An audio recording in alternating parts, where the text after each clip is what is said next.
Shalom, welcome to the Jewish View. My name is Rabbi Nachman Simon with the Chabad House of Delmer, together with my co-host Marc Gronich of jbiztechvalley.com and Statewide News Service. And we have no other guest, it's just us today, Rabbi. Well, you're an important person too. I can interview you. Oh. Because really you are a news reporter, as I just said, Statewide News Service and jbiztech Valley. And there's a new session in the legislature. They're always changing. Right. I mean, that's our democratic process, not a dictatorship, even though maybe some people would say so. But, you know, again, we're on the Jewish View, so we want to know the makeup of the Jewish legislators, not only Democrats, right. Republicans, and who's new, who's out, who moved up, who's thrown out, whatever. Would you have like a little bit of a... In the state Senate, summary? There was a Jewish senator who from Long Island who got elected to Congress and is now the only Jewish Republican in the Congress. Mm-hmm. Since Eric Cantor got defeated, right. Now Lee Zeldin takes over as being the sole Jewish Republican. I mean, for Jewish people, I mean, of course, which I'm always concerned. I mean, the Republicans are now in the majority. I mean, they were also, but now in the Senate and right. the House. And, I mean, you want a good representation for right. Jewish people. And to say he's the only one out of the whole... The only Jewish Republican. Yeah. There are well, Jewish but that's Democrats. the majority. Right, I mean, but that's the majority. Majority right. rules many times. So. No, it's true. And there aren't, there used to be a lot more Jews in Congress than there are today. And, I remember Howard Metzenbaum, and I remember... There were a lot of other. Al Franken is in the Senate. I think he's Jewish. Yeah, sure. Well, why is that? Why do you think their numbers are going down? I just don't think Jews are interested in running for office. I don't think that when you look at what might be considered a Jewish seat, you don't often find a Jewish candidate running. In typical on Long Island, for example, you don't find Jews are not being defeated. They're just not in the mix. Let me ask you. I think they somehow like to be behind the scenes. Fundraising is a big part of politics and getting elected, and it's very difficult to do fundraising. And I think just a lot of Jews are in private business, private sector. They got to keep their businesses going, and I just think that they're focused on that as opposed to being in public service. I know a few of the, I know the assemblymen, and many of them are Jewish right here in Albany. I mean, not the Albanians, but obviously they have to, the capital's here in Albany, that's what I say. And I know them, and once they confided to me and says, well, they like you, we're together all the time when we do things, and they say some of these reporters, they say, they're just looking and you say in Jewish schmutz, like dirt, what can we get on them? And we'll get a headline. Not saying, hey, tell me the issues, let's discuss them, you're right and a little right. Any issue, you're a little bit right, but it's not a headline story. And they confided, they say, is, people, they come in to us, so maybe that's who wants to be scrutinized. I mean, for a businessman, you do your job and no one's, no reporters on your back. Oh, how you making the business? I mean, maybe the government maybe wants, but you have to be really low to have the government on your back. And, who wants that? Yeah, I mean, if you're making a good living, they're not making such a good living anyway, so you're not doing it for the money. In the state legislature, we lost, there were several Jewish members who've retired, and Rhoda Jacobs, and that seat was replaced by a black woman. Alan Maisel, in my neighborhood in Brooklyn, he retired, he went to the New York City Council, and a black woman took over. There were other Jews that retired, Joan Millman, and that was, that was a white woman took over her seat.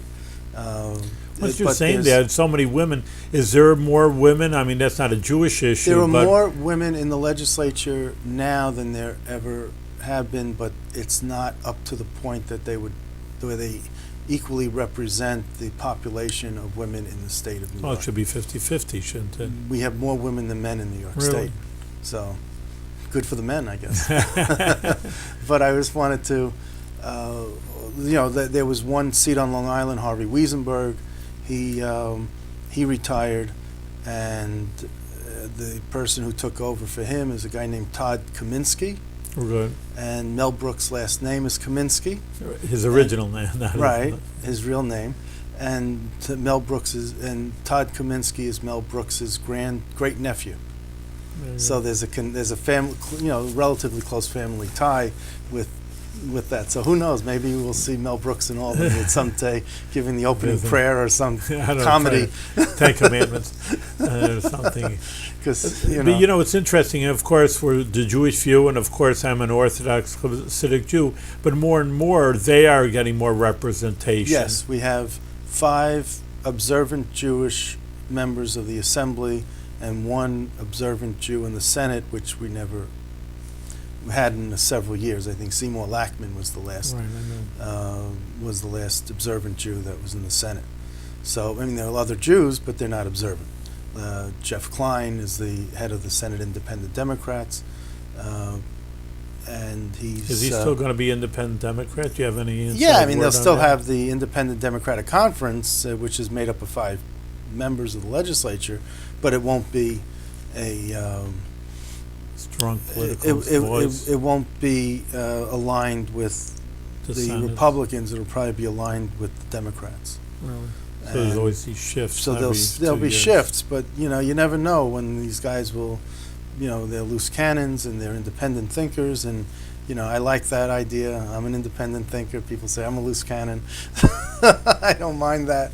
That's a mantra I hold high. I like my independence. So because you're not attached at the hip to someone else's wagon, then you just have to. Yeah, but do they have the political clout? Again, that's the political they do, animal that, you go in with the Well- Democrats or Republicans, you get the... Well, as you would say, Rabbi, stay tuned. Yeah. Listen, that's what I'm Yeah. saying, you're our official government reporter. So of that's the what's Jewish- going on in the All state right. legislature with the Jewish members. There's I got to tell you though that I did an analysis of the state legislature. 96% of the seats in All right, both that's- houses of the legislature, 96% have a Jewish footprint.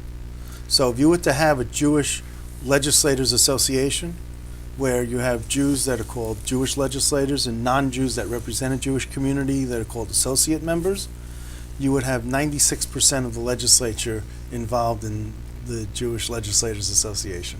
So All there'd be right. 4% that would be really hurt Just a by few- not being part of it. Probably So in the boonies That's right now. could be why there's there's a seat in Brooklyn, a couple of seats in Brooklyn. Really? Yeah, that How are do you not. like that? I always think in the middle of the Yeah, I know. upper state or something. But you got places that are really unknown. Felix Ortiz in Brooklyn has no Jewish people. footprint. No.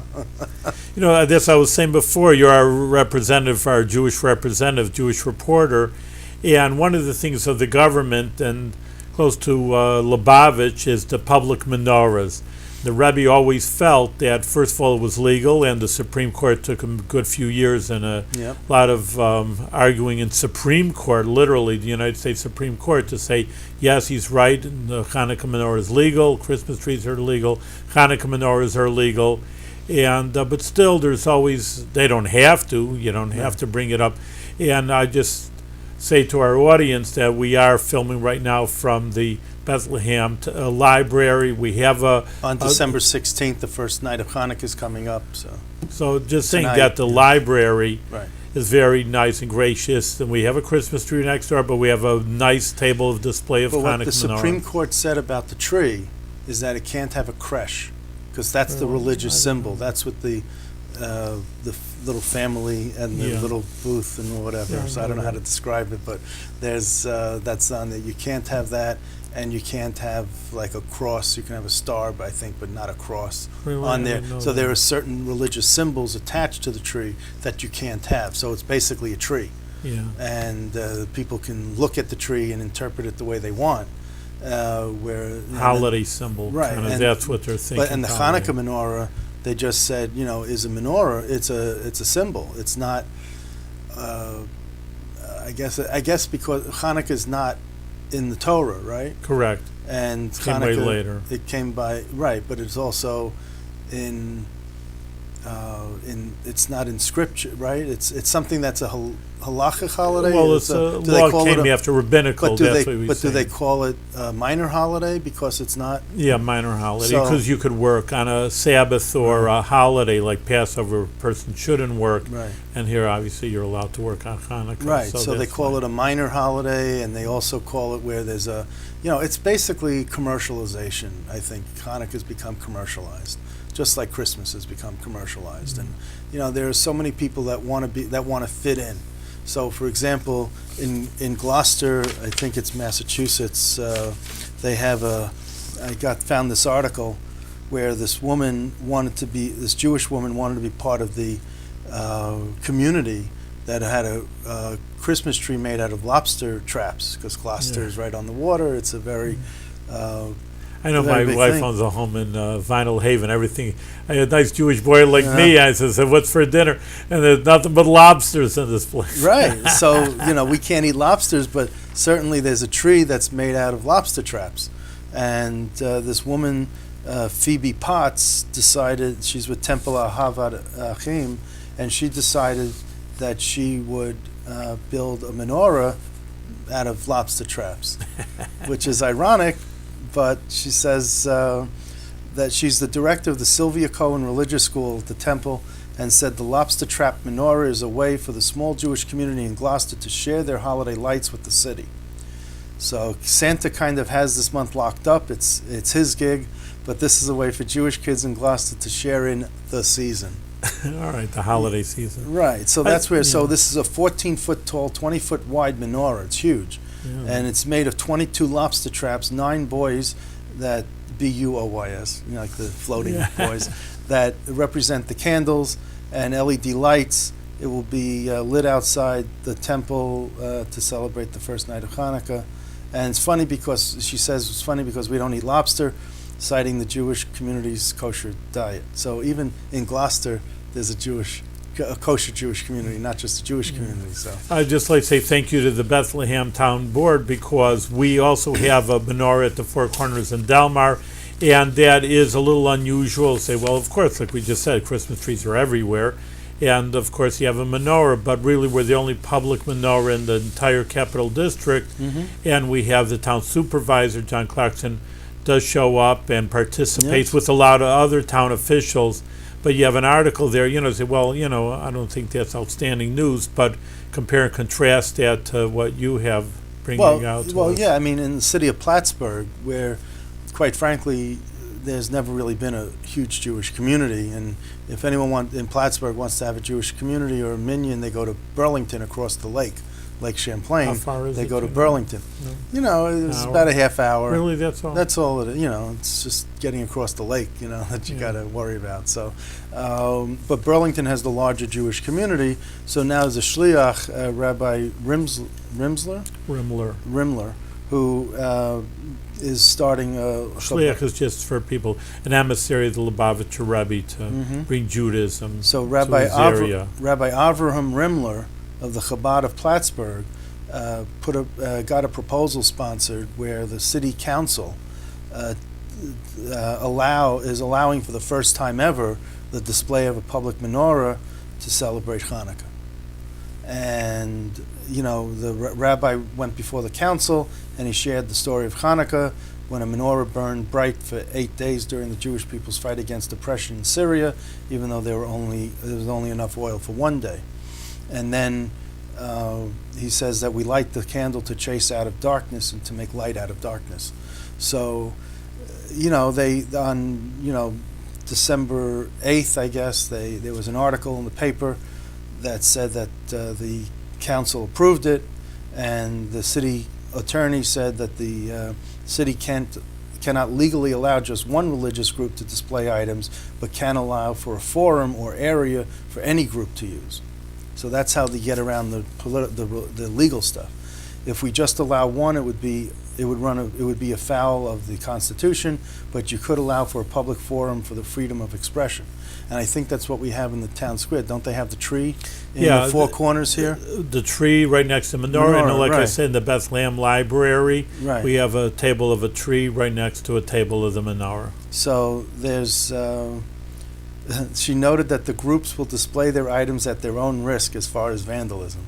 So that was on December. That was Becky Casper, who's one of the councilwomen in the town. It's an all-Democratic council. There's no Republicans on the city council in Plattsburgh. Yeah. So anyway, it's kind of like Albany. But anyhow, so this article came out December 8th on a Monday, And by December 10th, 2 days later, there was another article where the mayor for the city of Plattsburgh, James Calnon, C-A-L-N-O-N, said he will not participate in the lighting of a menorah in Trinity Park. What's this one? And they called it Trinity. That's where they go. It's interesting that they call it Trinity Park when we all know what the Trinity is, and I just don't understand how that's not a religious connotation in and of itself. Well, what's for his Christians. reason? What's the mayor's reason for not participating? Well, Callan was invited by Rabbi Rimler and to light the shamus, the head candle, and Callan said that although he was honored to be asked by Rimler to light the menorah, he must respectfully decline. I certainly do support the free expression of religion and in particular messages that stress peace in this holiday season. He went on to say that several U.S. presidents have participated in menorah lightings in Washington, D.C. The question of what constitutes an endorsement of a religion is decided as the Supreme Court has held, if it appears to be a reasonable person that support is being given. As mayor, my presence at a religious event, not a part of my normal life, could give a reasonable person the impression that the event has the city's endorsement. So for that reason, I will not be participating in the menorah lighting. So I don't know. I mean, and then Rabbi Rimler happened to call me to find out who the senator and the assemblyman were for the area. I gave him the names, and there happened to be women in the Senate and the Assembly representing Plattsburgh. So, hopefully one of them will come up.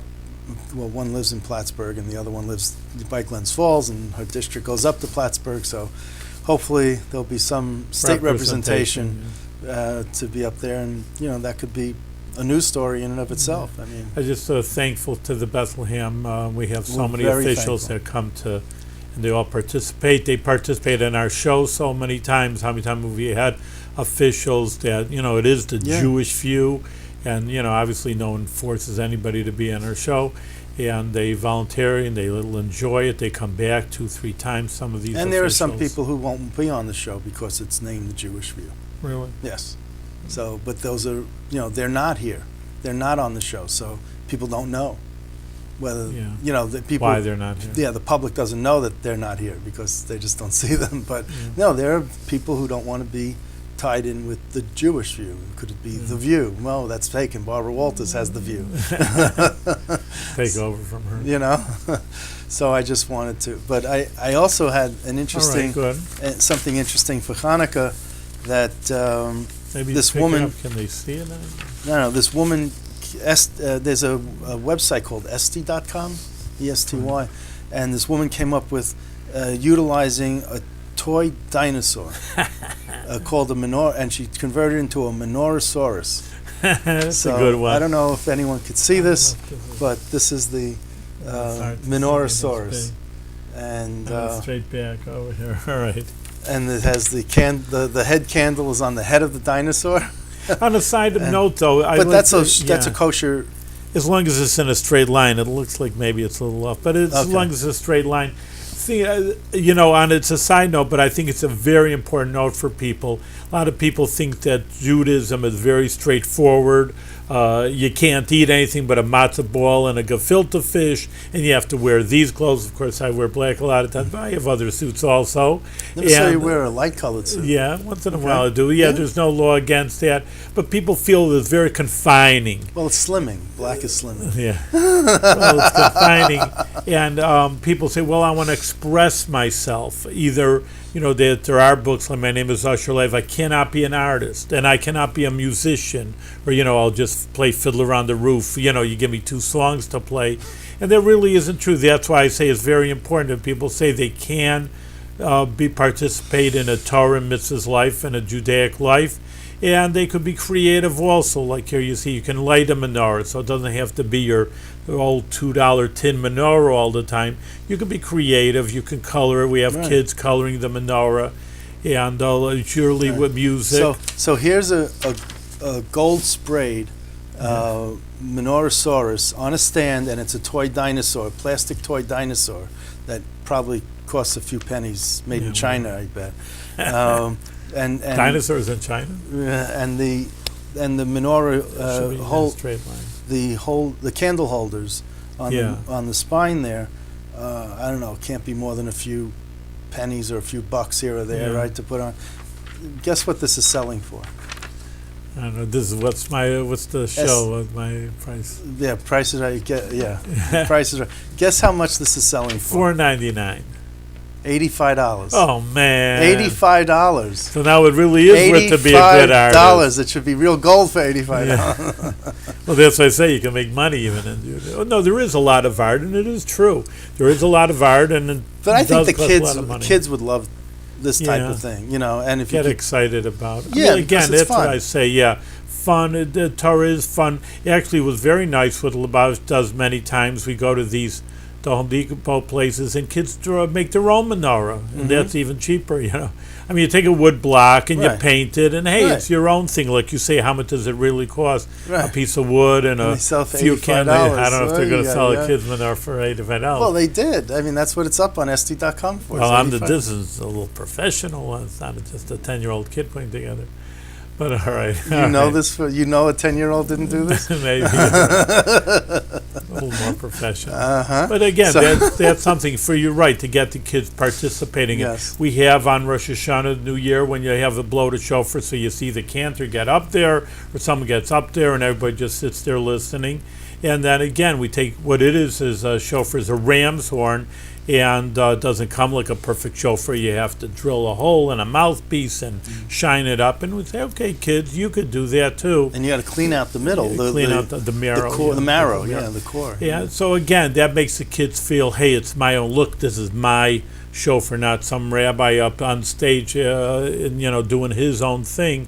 It's mine, or it's my menorah, not that I bought it.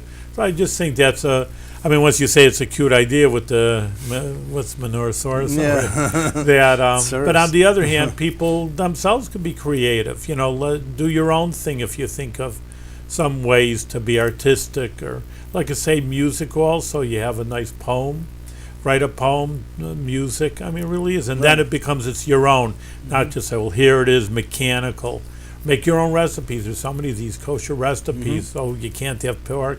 But nowadays, Mark and I went to Kosher Fest. Fake and bacon. Yeah, we went to Kosher Fest in the Meadowlands, and people saying, hey, I want my, kosher, but I want my bacon. I was just going to say, well, you can't have bacon, so I want my bacon.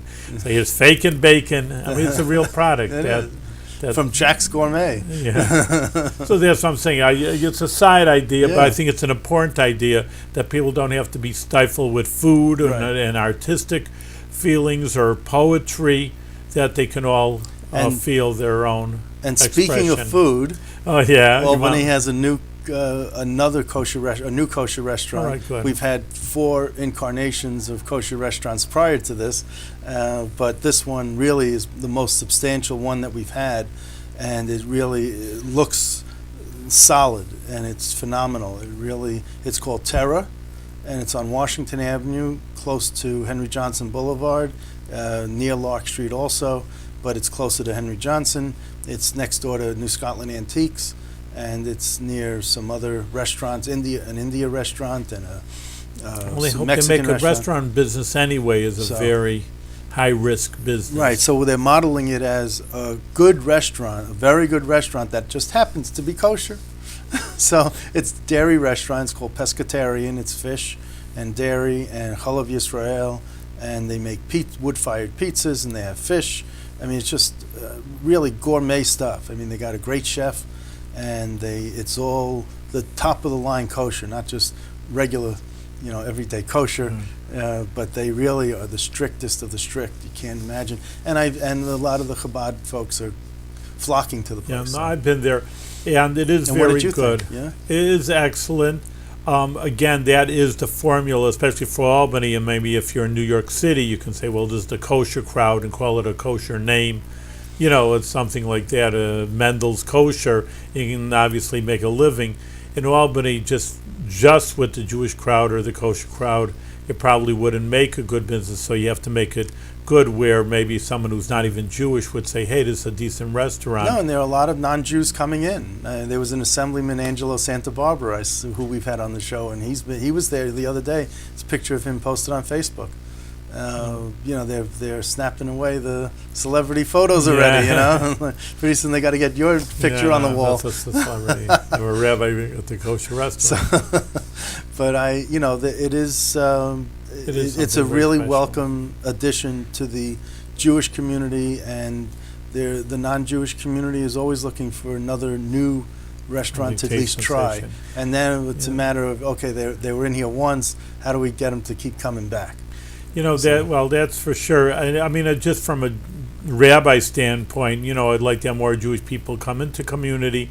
Obviously, every person that builds up, another person come to services, another person going to the school, a few kids going into the school, and it's a little frustrating in our communities, not talking only for myself, where you have New York City. I mean, if one thing we're in Idaho, someone's not going to go from New York to Idaho, but we're just a few hours away, and literally you can make almost the top of Manhattan in 2 hours, a little bit over. You fly low, fast over here. I mean, it's not that far, bottom line. Right. And there's so many Jews. And people, one of the biggest questions, though, is, hey, where's the kosher restaurant? Right, but you don't have to go to Manhattan. You go to Muncie. Go to Muncie and miss an hour. For me, that's 2 hours. The point is when people don't want to move, they say, come up to Albany. I say, move up to Albany. I mean, people have computer jobs. They can do anywhere, so But come that's up why there. I created the website, jbiztechvalley.com, so people who are not from this area can look at this and show that we have the breadth and depth that's necessary for this area, for an area that they'd want to live in, and no matter where they are on the spectrum of Judaism, they can find a place for themselves, and not just one, but many. So it's we have the foundation here. Now we need the population to really move things along even further. Instead of shrinking, we got to keep growing. Well, that's the chicken or the egg. I mean, but now you have the restaurant, so that's right. People say, well, if there's a lot of Jews here, I'll make a restaurant. Well, the Jews aren't going to be here unless there's a restaurant. But now that we have a restaurant, maybe more people will attract to the area. You have people from out of town coming in, and they always still remember Rabbi Rubin's Pizza and Falafel on Washington Avenue. That was real joy, and that's also a major idea. That was before your time. No, I was there. I'm 29 years old, but I remember that. Okay. And you do have travelers, and that is another, population that would be able to. And we're the crossroads between Boston, Buffalo, Toronto, Montreal, and Muncie. Yeah, so people stop off. That's a 6, 7, 8 hour trip. Right. Hey, you got to stop to eat sometime. That's right. And, so instead of going up, let's say from New York City up to Binghamton on Route 17, or I-86 as they call it, they come up throughway to Albany, and it takes a little longer, but at least they have a place to eat, and they can stop and eat, because Binghamton doesn't have anything like this.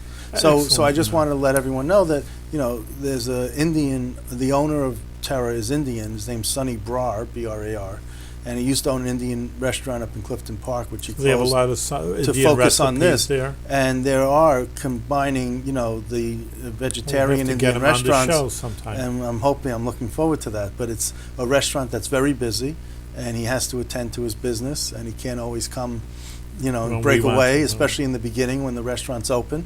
Yeah. So it really is something that hopefully we'll be able to snag him for a show at some point. Maybe we put on a few. I told him, maybe he'll bring some food. A cooking demonstration. Well, Mark, it's always good checking in with you. We always have so many guests. We've have almost a few hundred shows, and most of them are always with somebody else. But it's good to talk because you have a lot of information yourself about the Jewish community in the Capital District and really in New York State, Upper New York State. And thanks for being on the Jewish View and being a great co-host. Well, it's good to be here.